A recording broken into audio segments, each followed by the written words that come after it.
스케치북이라는 제목으로 말씀을 전하겠습니다. 그럼 성경의 모든 글들은 진공 상태에서 쓰여진 글들이 아닙니다. 다시 말해서 역사적 정황 속에서 그 본문이 기록되었다라는 것이죠. 요즘 큐티 본문인 예레미야서를 보시면요. 하나님께서 예레미야를 선지자로 부르시고는 뭐라고 하시냐면 너 결혼하지 마. 너 출산도 하지 마. 애도 갖지 마. 이런 말씀을 하셔요. 왜 그랬을까요? 우린 역사적 정황을 모르면 하나님을 오해할 수 있을 거예요. 예레미야의 하나님은 출산 금지, 결혼 금지 시키는 하나님이야. 이렇게 큐티를 결론을 내릴 수도 있다는 거죠. 그렇지 않죠. 역사적 정황은 이거였습니다. 결국 유다가 남유다들이 다 바벨론으로 끌려가고 결국 그곳에 가서 포로로 70년을 살게 될 거니 그것의 어떠함을 보여주기 위한 선지자의 삶으로 보여지는 계시, 삶으로 나타내는 예언, 심판, 그것 때문에 더 이상 결혼도 할 수 없고 아이도 가질 수 없다는 것, 그것을 말씀하기 위해서 예레미야에게 그렇게 말씀하신 것이죠. 마찬가지입니다. 이렇게 에베소로 보내진 이 편지, 그 편지 속에 담겨있는 역사적 정황, 그것을 알고 성경을 대하는 것과 그것을 모르고 성경을 대하면 아까 예레미야의 하나님을 오해하는 것처럼 그 같은 현상이 일어날 수 있더라는 것이죠. 자, 그럼 에베소는 어떤 지역이었을까요? 그 당시 상황은 어떤 역사적 배경이었을까요? 에베소는요, 고대의 중요한 항구 도시였습니다. 그러니까 지리적으로 동서남북이 뚫려 있으면서 가는 길들이 잘 이렇게 확장되어 있는 그런 곳이었어요. 우리 한번 화면에 사진을 좀 보시면요. 위로 보면 드로아까지 올라갈 수 있는, 그래서 드로아에서 바울도 결국 마게도냐로 넘어갔단 말이죠. 유럽으로 진출하는 육로가 발달되어 있는 게 위쪽이고요. 보시는 것처럼 오른쪽으로 쭉 가면 화살표에 결국 이스라엘로 건너갈 수 있는 그 길이 또 되어 있고요. 또 보시면 왼쪽으로 가면 에게해로 넘어갈 수 있는 항구 도시다 보니까 배 타고 갈 수 있고 또 남쪽으로도 이집트로도 내려갈 수 있는 그런 중요한 위치에 있었다라는 것입니다. 결국 해상로와 육로가 다 확보된 곳이 에베소였습니다. 교역과 해운이 발달된 곳이 에베소였어요. 그래서 1세기 저자인 스트라보라는 사람은 이렇게 에베소를 말해요. 에베소는 아시아 최대의 시장이다. 마켓이라는 거예요. 아시아에서 모든 것이 팔리고 유통되고 하는 곳이 바로 에베소이다라고 한 겁니다. 또 하나 에베소에 별명이 있었는데 그건 아시아의 모도시였어요. 아시아의 어머니 도시였어요. 거기서 산출되고 생산되어지고 모든 것이 보내지는 그런 곳이라는 겁니다. 게다가 에베소는요, 로마 총독의 본부이자 아시안 헬라인들이 모여있는 코이논이라는 곳이 에베소에 있었어요. 당시 에베소보다 더 큰 도시라고는 전 세계에 로마하고 이집트의 알렉산드리아 두 곳밖에 없었습니다. 그러니까 전 세계를 통틀어 세 번째로 큰 도시가 바로 이 에베소였다는 거예요. 게다가 2세기에 발견된 헬라의 연애소설이 있어요. 그 연애소설을 지금 시대에 쭉 보니까 이렇게 그 젊은이들은 에베소를 기억합니다. 에베소는 일시적으로 체류하는 땅이 아니다. 에베소는 모두가 꿈에 그리는 목적지이다. 그곳에선 사람들이 북적거렸고 매력이 넘치는 도시였다. 이렇게 에베소를 다 기억하고 있었어요. 그런데 에베소는 이렇게 크기만 큰 곳이 아니었습니다. 문화와 예술의 도시였죠. 여러분, 에베소의 반원형 극장을 아십니까? 사진으로 한번 좀 볼 텐데요. 혹시 인터넷이랑 성지순례를 갔다 오신 분들은 이곳을 아실 겁니다. 여러분, 이게 예수님 오시기 200에서 300년 전에 건축된 거예요. 그러니까 지금부터 2200년 전에 건축된 게 저 에베소 반원형 극장입니다.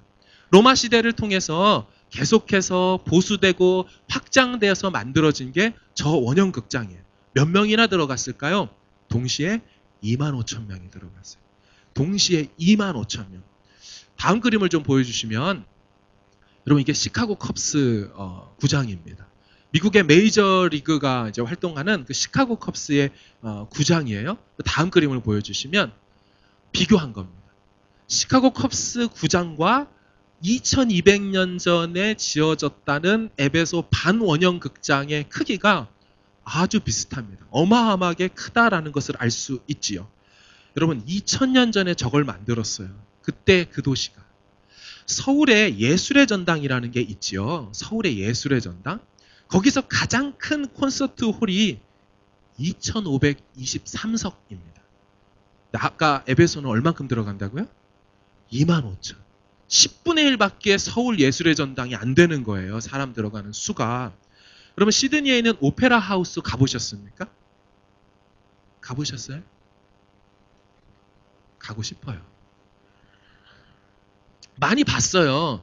시드니 오페라 하우스 2,700석이 안 돼요.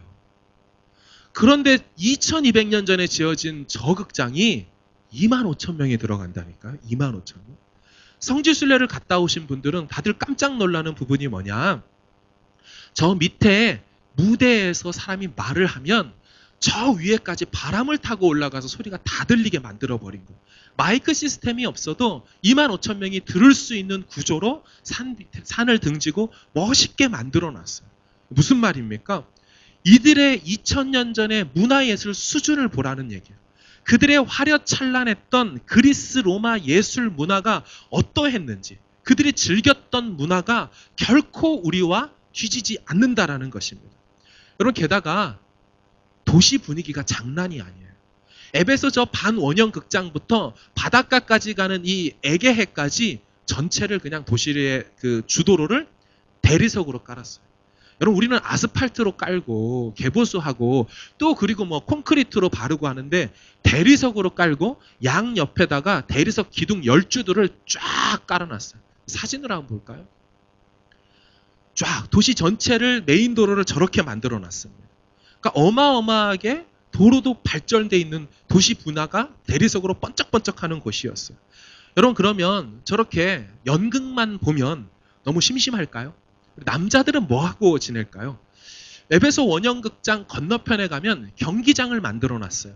목적은 맹수들끼리 싸움하는 걸 보게 만든 거죠. 막 그들끼리 피 터지게 막 물어뜯고 찢고 그걸 보면서 남자들은 막 쾌감을 느끼고 막 열광하는 거죠. 조금 더 재밌는 경기는 맹수와 사람을 붙여놨죠. 더 많은 사람들이 모여들어서 그것을 즐기는 것입니다.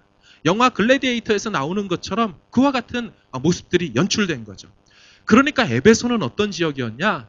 스포츠로 열광하는 지역.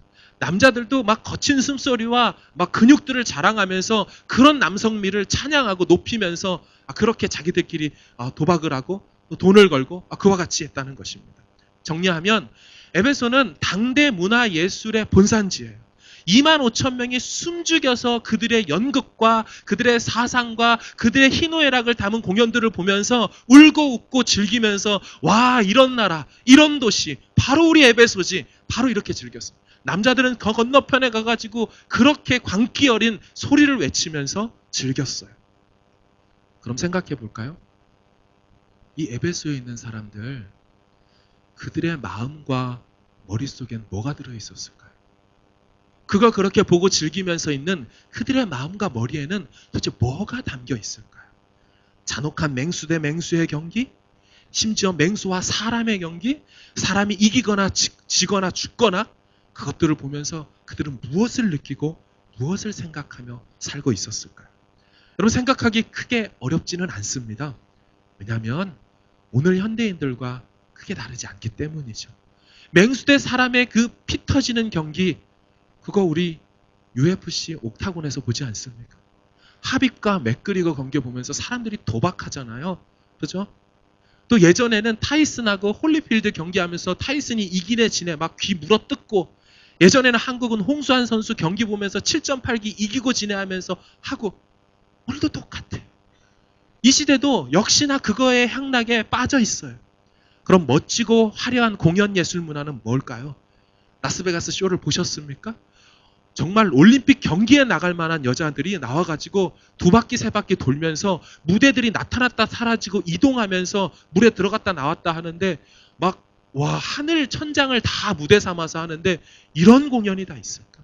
시드니 오페라 하우스의 공연을 보면서 사람들이 열광하는 것? 예, 2000년 전이나 지금이나 똑같다라는 거예요.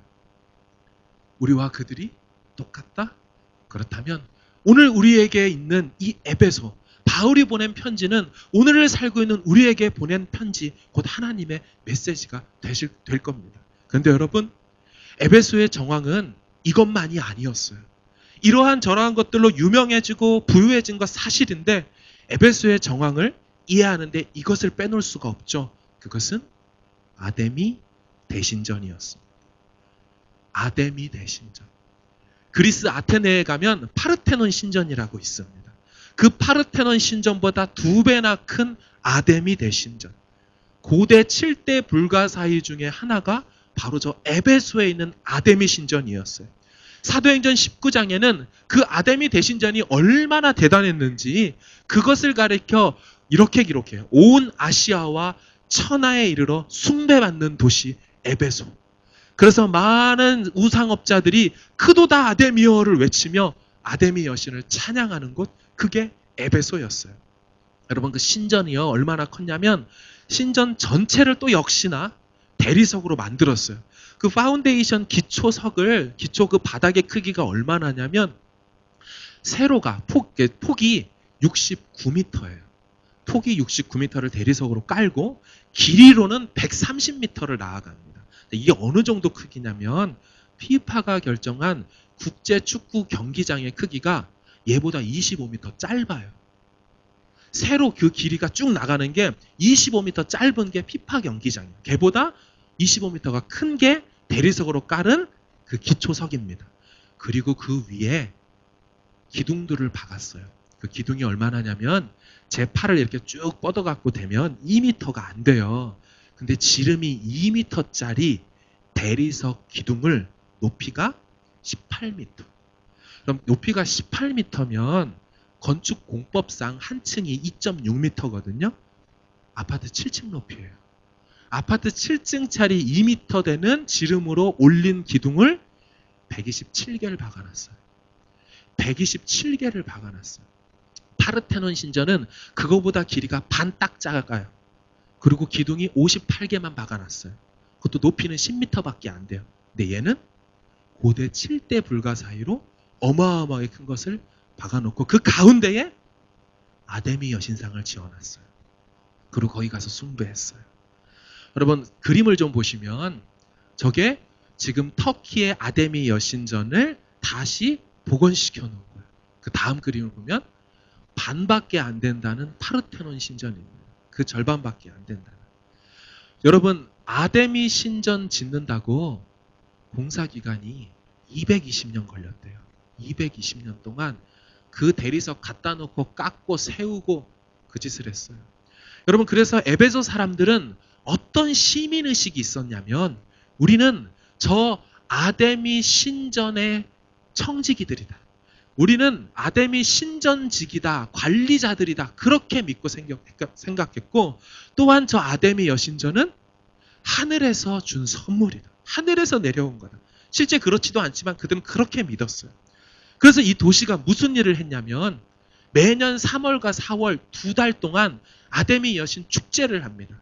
그럼 온 아시아와 유럽의 사람들이 쫓아와서 이 아데미 여신에 와서 순례를 하고 경배를 하는 거예요. 여러분, 왜 이들이 이렇게 온 천하에서 다 이 에베소라는 도시에 몰려들었을까요? 커서? 대단해서? 아니요.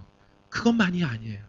아데미 여신은 풍요와 다산의 상징이었어요. 우리 그림을 볼까요? 저게 아데미 여신상입니다. 아데미 여신상. 여신의 배와 가슴 쪽에 보면 24개의 볼록 튀어나온 것들이 달려 있어요. 다음 그림을 보시면 무엇이라면 학자들은 크게 2가지로 말해요. 첫 번째, 여인의 가슴이다. 두 번째, 숫소의 고환이다. 어떻게 결정하든 간에 역시나 풍요와 다산이었어요. 먹을 것 많아지고 아이들 많이 낳고 부자 되고 잘 먹고 잘 사는 거 그들이 다 좋아했기 때문에 저 여신상에 와서 그렇게 경배하고 했던 것입니다. 또한 여러분, 이 사람들은 아데미 여신상의 모습을 그대로 닮은 작은 조각상을 들고 다녔어요.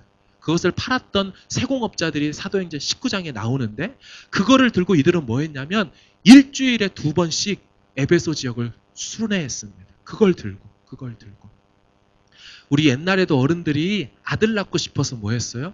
제주도 돌 하루방에 코끝을 갈아가지고 물에 타서 마시면 아들 난다라고 생각을 했어요. 그래서 그걸 조그맣게도 만들어서 집에다도 놓고 했잖아요. 마찬가지예요. 그걸 들고 온 도시 지역을 돌아다니는 거예요.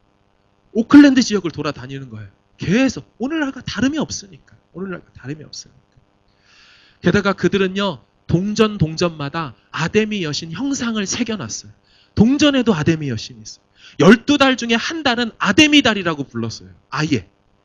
그리고 이 아데미 여신에게 경의를 표하기 위해서 아데미 여신이 받으시는 스포츠 축제를 만들었어요. 오늘날 올림픽의 전신이죠. 아르테미시아라는 올림픽 게임을 만들었어요. 그리고 신 앞에서 아주 막 체육대회를 한 거죠. 온 도시가 아데미 여신의 이미지로 똘똘 뭉쳐 있죠. 이것만이 아니에요. 다음 장면을 볼까요? 아데미 여신의 이 목에 있는 쪽에 보면 뭐가 있어요? 황도 12궁 별자리가 있습니다. 전갈자리, 무슨 자리. 왜 이걸 해놓은 줄 아세요? 그들은 점성술을 믿었어요. 별의 위치에 따라 나라의 운명과 개인의 운명이 바뀐다고 생각했어요. 근데 그 별자리를 누가 갖고 있습니까? 아데미가 갖고 있죠.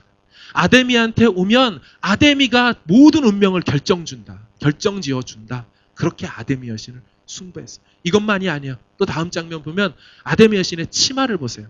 치마에는 무서운 그 동물들의 형상을 양각으로 새겨놨습니다. 무슨 얘기냐면 너희들이 들판이나 여행을 다닐 때 그런 짐승들 맹수를 만나도 걱정하지 마라. 그들을 주관하는 신이 아데미 여신이다. 그러니까 아데미 여신만 섬기면 아무 걱정 근심 없도록 그렇게 세팅해놨어요. 나아가 아데미 여신은요, 땅과 지하세계 그리고 공중 모든 것들을 주관하는 신으로 여겼어요. 그러니 그 아데미 여신에게 모든 사람들이 와서 절하고 숭배했다는 것이죠. 결국 아데미는 에베소의 후견자, 에베소의 수호자, 그냥 에베소의 신. 그래서 하늘의 여왕 혹은 퀴리아라고 불렸어요. 여러분 퀴리오스라고 들어봤죠? 주. 오스는 헬라어 뒤에 전미사예요. 그래서 남성형 오스우 오오네에서 오스 주격 명사가 붙어서 어미가 붙어서 퀴리오스라면 여성형은 아스 아니에요. 아예요. 그래서 퀴리아 여신, 주가 된 여신 혹은 소테리아 구원자. 하나님이 갖고 계셔야 되는 모든 이미지를 아데미가 다 가져갔어요. 그리고 하나님을 빼버리고 그들은 저 형상을 만들어 놓고 저기에 절했어요. 그 신상 들고 온 도시를 뛰어다니며 이가 지켜줄 거라고, 이것이 복을 줄 거라고 그렇게 섬겼어요.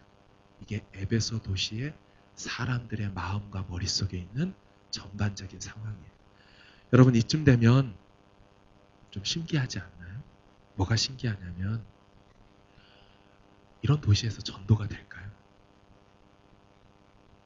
스포츠로 열광하고 거기에 미쳐있고 공연 예술 문화가 화려찬란하고 사람들의 우레와 같은 박수가 터져나오고 모두 거기 가서 절하며 우리가 특권의식을 갖고 있는 그 에베소란 도시, 저 봐라, 저 멀리에서도 여기 순례하러 오는데 우린 이렇게 가깝게 신전이 이쁘다.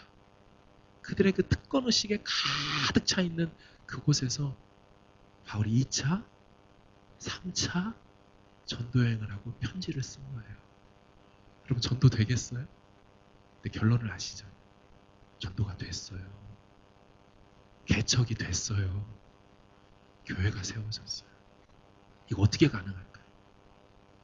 생각만 해도 꽉 막혀서 그런 곳에 어떤 선교사님이 간다고 생각하면 야, 목사님 됩니까? 99%가 이슬람인데 되겠어요? 복음 전하면 끌려가고 박탈당하고 쫓겨난다는데 한 명 신자 생기기가 그렇게 어려운 땅에서 되겠어요?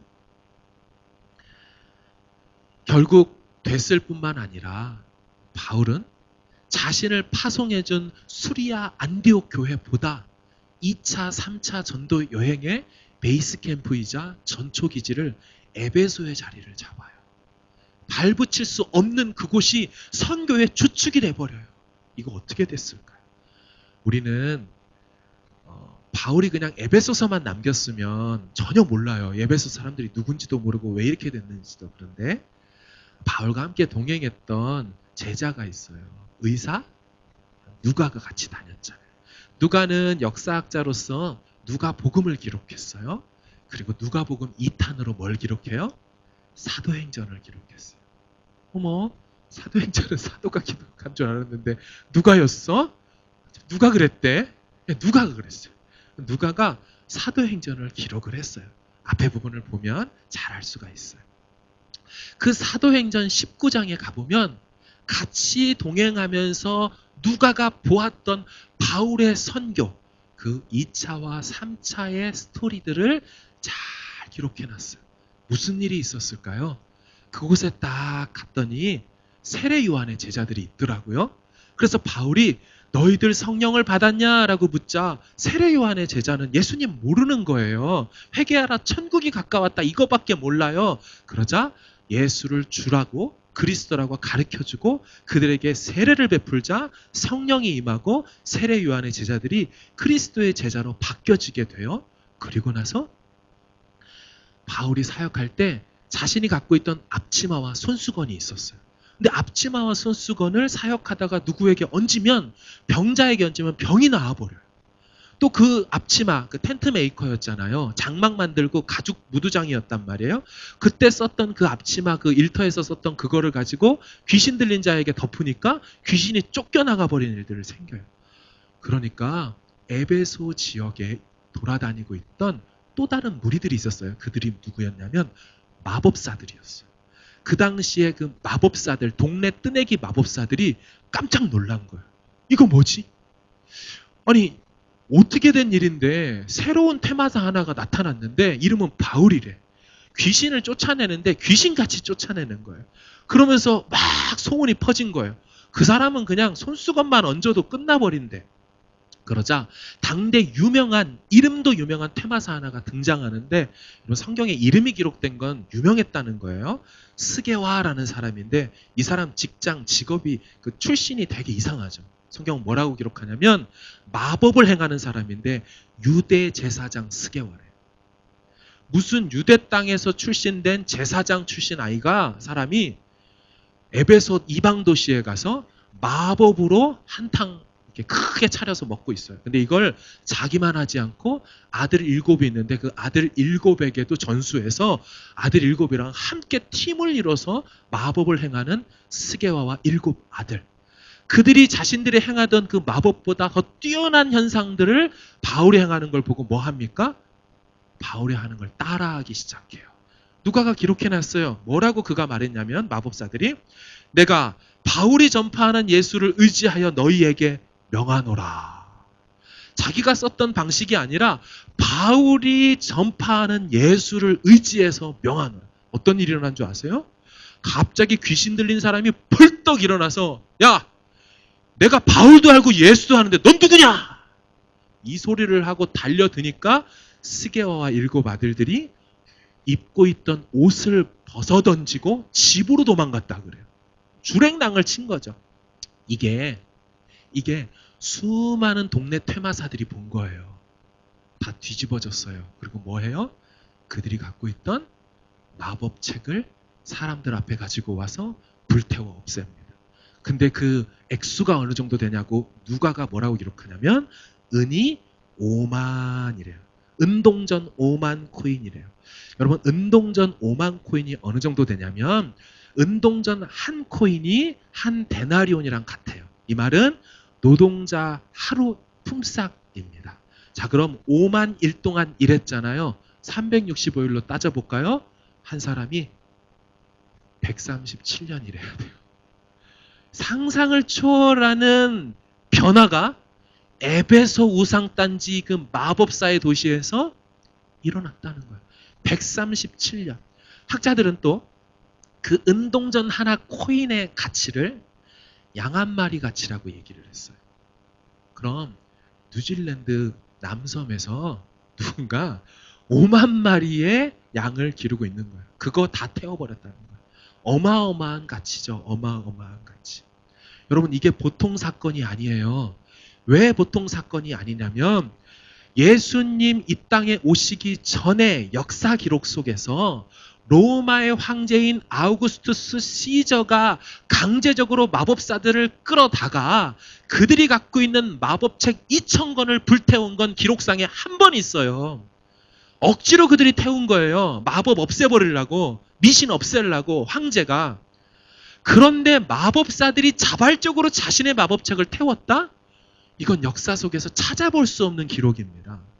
근데 이게 또 왜 놀랍냐면 마법을 행할 때 특이한 방식 때문에 더 놀라운 사건입니다. 왜냐하면 반드시 마법사들은 마법을 행할 때 지켜야 하는 규칙, 주의사항, 매뉴얼이 있었어요.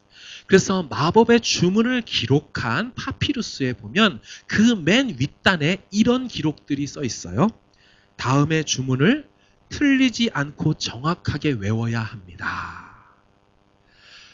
제가 왜 어떻게 이런 말을 할 수 있냐면 약 250개 되는 이집트 마법 문서 뭉치가 이집트의 모래사장에서 발굴이 됐어요. 과학적으로. 그래서 그걸 학자들이 연구를 했고 그 내용들을 다 번역해서 영어로까지 다 나와 있어요. 제가 설교를 준비하면서 그걸 찾아가지고 몇 개의 마법 주문들을 보았어요. 그랬더니 이들이 어떤 것을 소망하며 마법 주문을 만들었는지가 제목이 나와 있어요. 이런 거 원하면 이거 하면 돼. 있어요. 그게 뭐냐면 당신을 화나게 하는 사람을 쫓는 마법 주문. 여러분 2000년 전에도 승질나게 하는 인간들이 있었어요. 열불나게 하는 그런 인생들이 있었어요. 직장 생활에서 여러분 뭐가 제일 힘들어요? 돈을 적게 줘서 힘들어요? 적어도 대한민국에서 직장인들이 때려치고 나오는 1위는 관계 문제예요. 관계 문제. 저 인간이랑은 같은 부서에서 못 있겠다 해서 때려치고 나오는데 그런 열받게 하는 상사를 쫓아내주는 주문이 있었어요. 다 되어 있어요. 또 다른 걸 제가 찾아봤더니 사랑하는 이의 마음을 사로잡는 주문이 있어요. 마법 주문.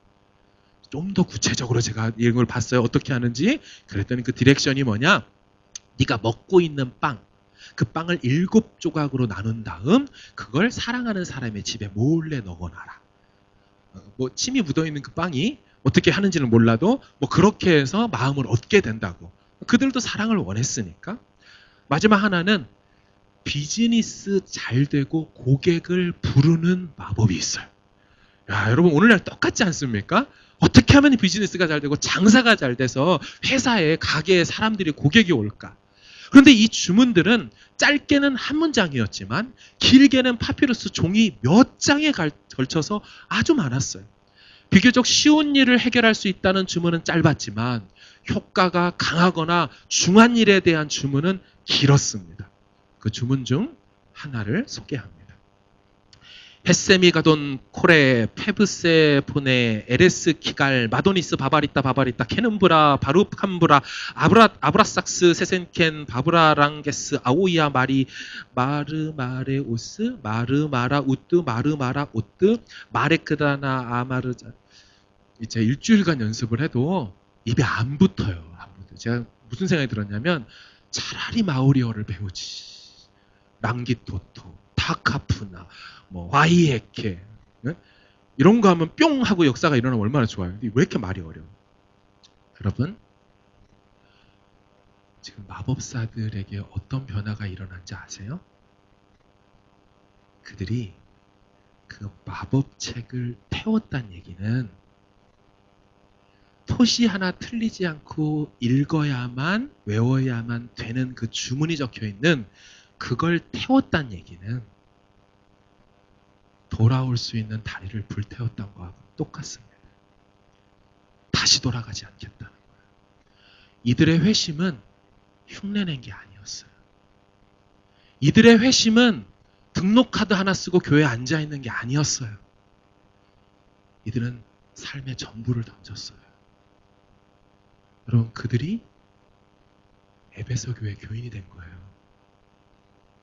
그 마법사들이 고개 끌어다니고 그런 한낱 인생에서 겪는 여러 여자 마음 사로잡고 돈 벌고 하는 그거나 가르쳐주고 했더니 무당 푸닥거리 하던 인간들이 에베소 교인이 됐고 집사가 됐고 사도행전 20장에 에베소 장로가 돼서 에베소 교인이 된 거예요. 교회가 된 거예요. 여러분 이거 어떻게 해서 일어났을까요? 어떻게 해서 일어났을까? 감사하게도 아까 말씀드린 대로 누가가 그 사역의 내용을 기록해주고 있어요. 뭐라고 되어 있냐면 사도행전 19장을 화면으로 좀 읽어볼게요. 바울이 회당에 들어가 석 달 동안 담대히 하나님 나라에 관하여 강론하며 권면하되 어떤 사람들은 마음이 굳어 순종하지 않고 무리 앞에서 이 도를 비방하거늘 제자들을 따로 세우고 두란노 서원에서 날마다 강론하니라. 2해 동안 이같이 하니 아시아에 사는 자는 유대인이나 헬라인이나 다 주의 말씀을 듣더라. 그러자 하나님이 바울의 손으로 놀라운 능력을 행하게 하시니. 아멘. 여러분,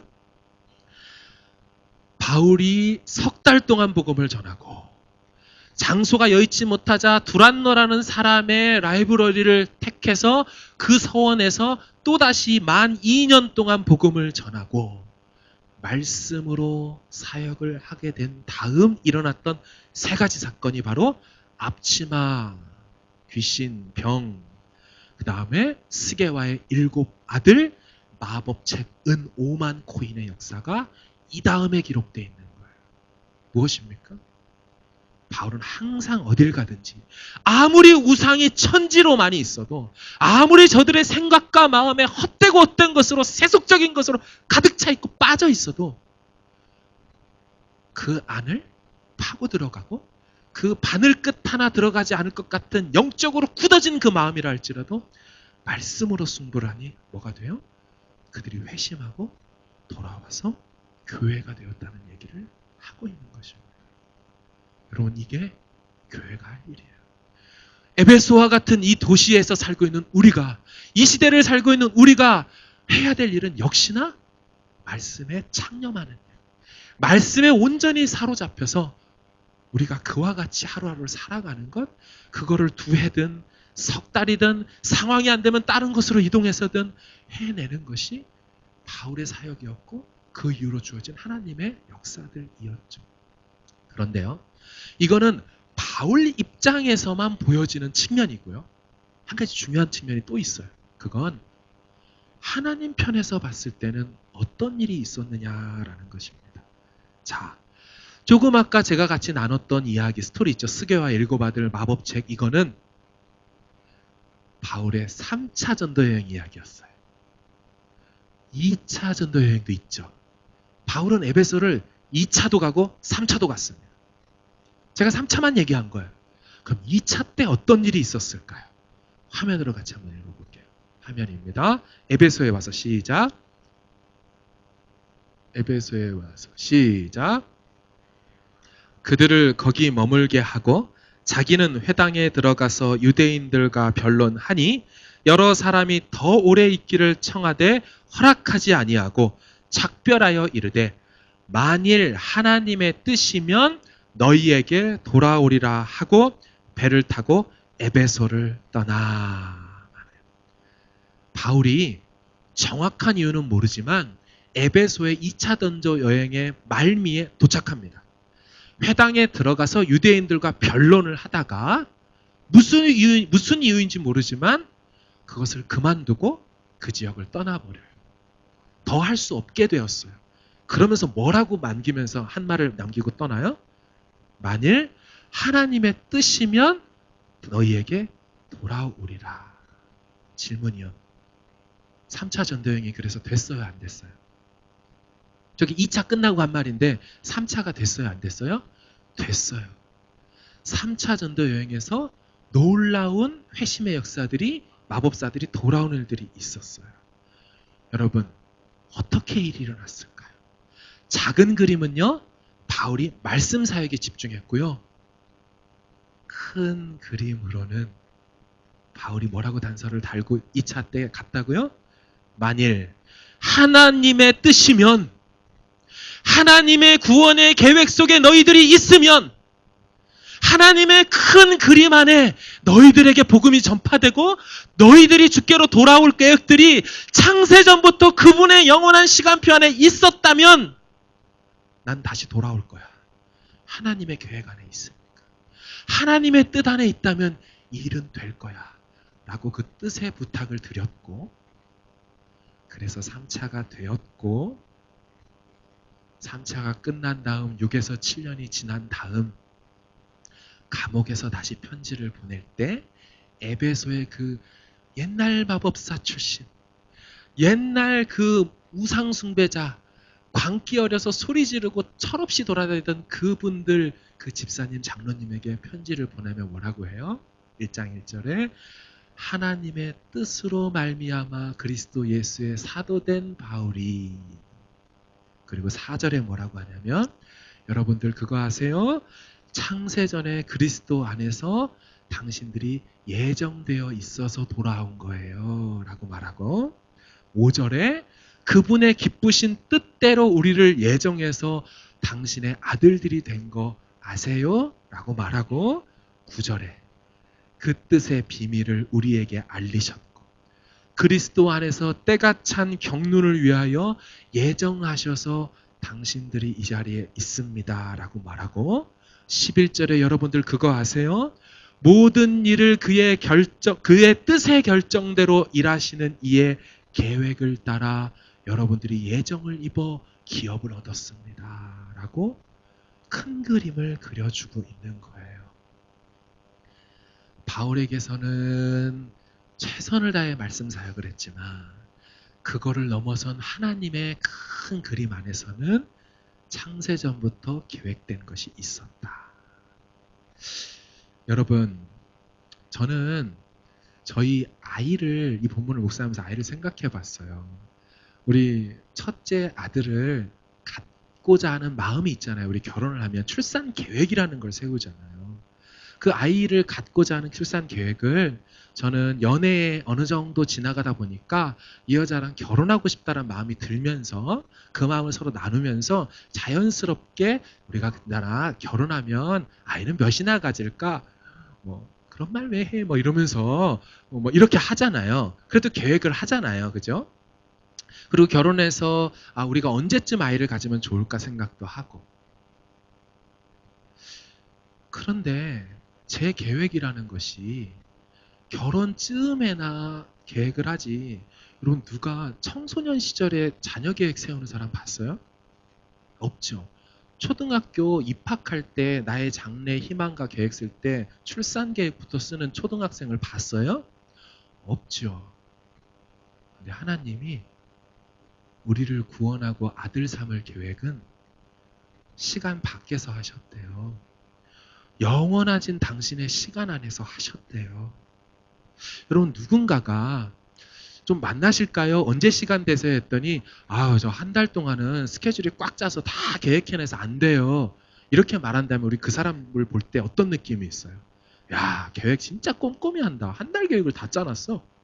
근데 어떤 사람을 만났는데 6개월 계획을 짜놨대요. 이 사람은 진짜 이렇게 치밀할 수가 있어? 나랑 만날 시간이 없어?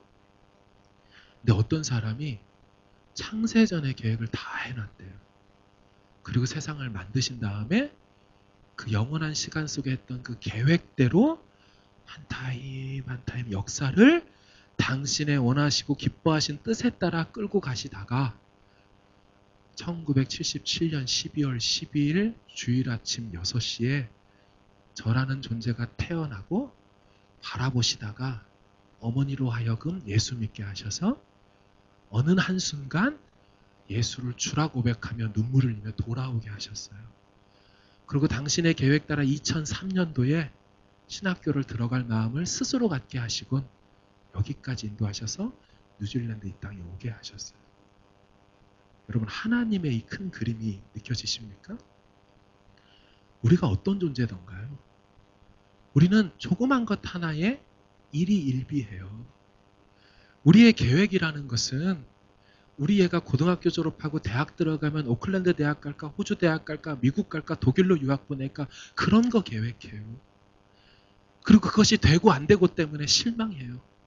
이만큼 해서 비즈니스에서 돈 좀 벌면 요것도 홀딱 팔고 또 다른 것도 해가지고 또 권리금 만들어서 또 팔고 그거 계획해요. 근데 그게 막히면 막 상심해요.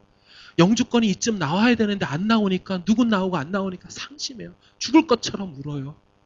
우리 애가 당장 변하지 않고 우리 애가 철없이 저러고 있으니까 그 한 모습 한 모습 때문에 엄마들이 화를 냈다가 죽였다가 자책하고 아빠하고 상담하고 학교 찾아가고 고민하고 우린 그런 인생 속에서 요만한 계획 안에서 이만한 타임테이블 안에서 살아요. 하나님은 그 인생을 어떻게 계획하셨을까? 우리 아이를 위한 하나님의 계획의 크기와 넓이와 깊이는 어마어마하네요. 어떻게 우리가 가늠할 수 있겠어요? 기껏해야 계획해봤자 아들일지 딸일지도 모르는 출산 계획 아닌가요? 아들이어도 어떤 애가 될지 당신 닮을지 날 닮을지도 모르고 그거 파악하면서 우리는 지내는 그런 인생을 사는데 하나님 우리의 폐부를 지으시고 신묘막측하게 다 오장육부를 계획하셔서 이 땅에 이 시대 가운데 보내셔서 그 남자 만나게 하셨고 그 여자 만나게 하셨고 이 교회 저 교회를 지나다가 여기까지 인도하셨어요. 우리 하나님의 큰 그림을 봐야 돼요. 하나님의 커다란 구원의 물줄기를 봐야 돼요. 역사라는 것은 시간이라는 것은 이 세상이 창조되기 전에는 없다고 봐요. 학자들이. 하지만 태초에 말씀이 계시니라 빛이 있으라 하는 그 순간부터 하나님의 시간계획 역사가 시작이 됐어요. 우린 그 역사의 시간계획 아주 찰나의 순간 속에 살면서도 정신 못 차리죠? 근데 그 역사가 끝나면 모든 게 끝났나요? 아니요. 그분의 계획은 그리스도의 재림과 함께 역사와 시간은 끝나지만 그 뒤로 다시 영원으로 들어가세요. 그리고 그 영원에서 어떻게 살지를 계시록에 말씀해 두셨어요. 그럼 이 성경 속에 계시된 하나님의 어마어마한 이 계획의 넓이와 크기를 느껴보세요. 우리 그 안에 있는 자들이에요. 하나님의 어마어마한 그 스케치북 안에 당신의 붓터치로 당신의 손가락으로 한 인생 한 인생들을 지으셨어요. 그리고 두셨어요. 그리고 멋지게 당신의 역사를 그림을 만들어 가실 거예요. 너무 어떤 일 때문에 너무 이렇게 요동하지 마세요. 우리가 오늘도 찬양할 수 있고 오늘도 노래할 수 있는 것 바로 이게 크신 하나님 모든 것을 주관하시고 한 손에 들고서 쥐고서 끌고 가시는 그분의 그 결정하심 안에 내가 있다는 것 때문에 우리가 두려워하지 않고 요동하지 않을 수 있는 줄로 믿습니다.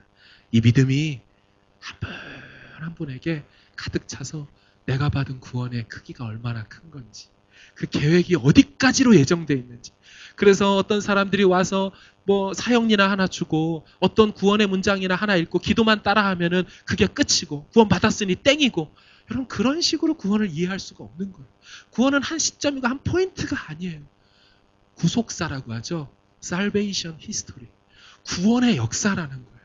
한순간이 되는 게 아니라 구원은 우리의 구원은 지금 이 시간에 떡 이루어지고 끝났고 완료된 게 아니라 저 영원부터 시작해서 다시 역사를 지나 저 영원까지. 그래서 우리의 모든 육체가 그리스도의 영광스러운 육체처럼 완전히 영화의 단계까지 이루어지는 것. 그것까지를 다 말하는 게 구원인데 우린 구원을 너무 쉽게 생각해요. 구원 그거 뭐 다 받고 시작하는 거 아닌가? 등록카드와 같은 것이 구원 아닌가? 아니요. 권면합니다. 우리가 할 일은 뭐라고요? 바울이 했던 건 뭐라고요? 자기 인생 속에서는 말씀에 창념한 거예요. 말씀 사역에 올인한 거예요. 그럼 가정과 사회와 민족이 바뀌게 될 줄로 믿습니다. 하지만 이것도 왜 된다고요? 하나님의 큰 뜻 안에 있기 때문에 되어지는 것. 그 큰 그림 안에서 우리가 마음껏 이번 한 주간 바울이 고백했던 것처럼 찬송하리로다 하는 구원받음에 대한 그 찬양, 구원의 계획에 대한 찬송을 올려드리는 우리 모두 되길 주의 이름으로 축원합니다.